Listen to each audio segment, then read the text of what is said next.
जब कोई आर्टिस्ट किसी पेंटिंग को तैयार करता है तो वो उस पेंटिंग पर अपना हार्ट, माइंड और थॉट्स को एक्सप्रेस करने की पूरी कोशिश करता है। और इन पेंटिंग्स को बनाने में आर्टिस्ट अपनी पूरी की पूरी जान लगा देता है, या कहीं अपनी जान सच में लगा देता है, जिस वजह से वो आर्टिस्ट इन पेंटिंग से स्ट्रांगली अटैच हो जाता है। कई बार तो आर्टिस्ट जिस पेन, मेंटल इलनेस और डार्क चीज़ों से जूझ रहा होता है, कहीं ना कहीं उसकी सारी नेगेटिव एनर्जी उस पेंटिंग को भी नेगेटिव या कहीं कर्स्ड कर देती है।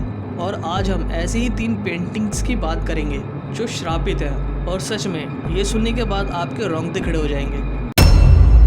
The anguish man painting. ये पेंटिंग इसके ऑनर को उसकी दादी के मरने के बाद मिली थी, बट मरने से पहले उसकी दादी ने ये बताया था कि जब से ये पेंटिंग उनके पास आई है, उन्हें एवरी टाइम अपने साथ एक ब्लैक शेडो होने का एहसास होता था, और घर में भी कई पैरानॉर्मल इंसिडेंट होते रहे थे। इसीलिए वो इस पेंटिंग को बेसमेंट में ही रखती थी। और जिस आर्टिस्ट ने इस पेंटिंग को बनाया था, उसने इस पेंटिंग को बनाने में अपने ही ब्लड का यूज़ किया था। और पेंटिंग कंप्लीट होने के बाद उसने खुद भी सुसाइड अटेम्प्ट कर लिया था। और इस टाइम जिसके पास ये पेंटिंग है, उसने खुद ने भी ये एक्सपीरियंस किया है कि जिस रूम में इस पेंटिंग को रखा जाता था, उस रूम से किसी आदमी के रोने, तेजी से सामान गिरने, दरवाजे बंद होने और खुलने जैसी घटना होती देखी है। The crying boy painting.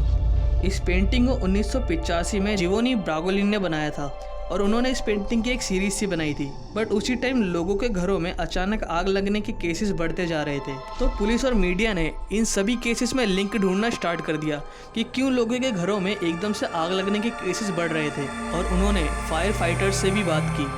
तब उनमें से एक फायर फाइटर का ये कहना था कि वो जिस भी घर में आग बुझाने जाते थे, वहाँ ये पेंटिंग्स ऑलरेडी होती थी। घर का सारा सामान जल जाता था, पर इन पेंटिंग्स को कुछ नहीं होता था। उस फायर फाइटर का ये इंटरव्यू न्यूज़पेपर में भी पब्लिश हुआ था, जिसके बाद लोगों ने ये पेंटिंग्स रखना छोड़ दिया। Headless man. इस फोटो को जेम्स किड ने क्लिक किया था। उन्होंने जब इस फोटो को डेवलप कराया था तो वो काफ़ी ज़्यादा घबरा गए थे, क्योंकि इस फोटो में एक बिना सर का आदमी दिख रहा था। और उनका कहना था कि जब वो इस फोटो को क्लिक कर रहे थे, उस टाइम वहाँ पर कोई नहीं था। बाद में जेम्स की एक फ्रेंड लॉरा ने इस फोटो की पेंटिंग बनाई, पर पेंटिंग बनाते टाइम लॉरा को अनईजीनेस और एंग्जाइटी हो रही थी। पेंटिंग बनने के बाद लॉरा ने इस पेंटिंग को अपने एक फ्रेंड के ऑफिस में टंगवा दिया, पर उन्होंने वो पेंटिंग वापस करवा दी। रीज़न ये था कि ऑफिस में सडनली अनयूजुअल एक्टिविटी और ऑफिस का वातावरण भी काफ़ी नेगेटिव हो गया था। जब ये पेंटिंग लॉरा के घर में टंगी तो उन्होंने भी वही एक्सपीरियंस किया जो ऑफिस के एम्प्लॉयज़ ने बताया था। लॉरा के घर का सामान अपने आप ही अपनी जगह बदल लेता था, डोर नॉक्स की आवाज़ें एंड मैनी मोर हॉरर।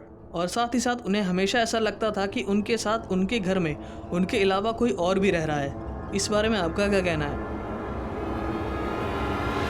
ये थी टॉप 3 कर्स्ड पेंटिंग। अगर आपको दुनिया की सबसे श्रापित गुड़िया की स्टोरी देखनी है तो लेफ्ट वाली वीडियो पर क्लिक करो और देख लो।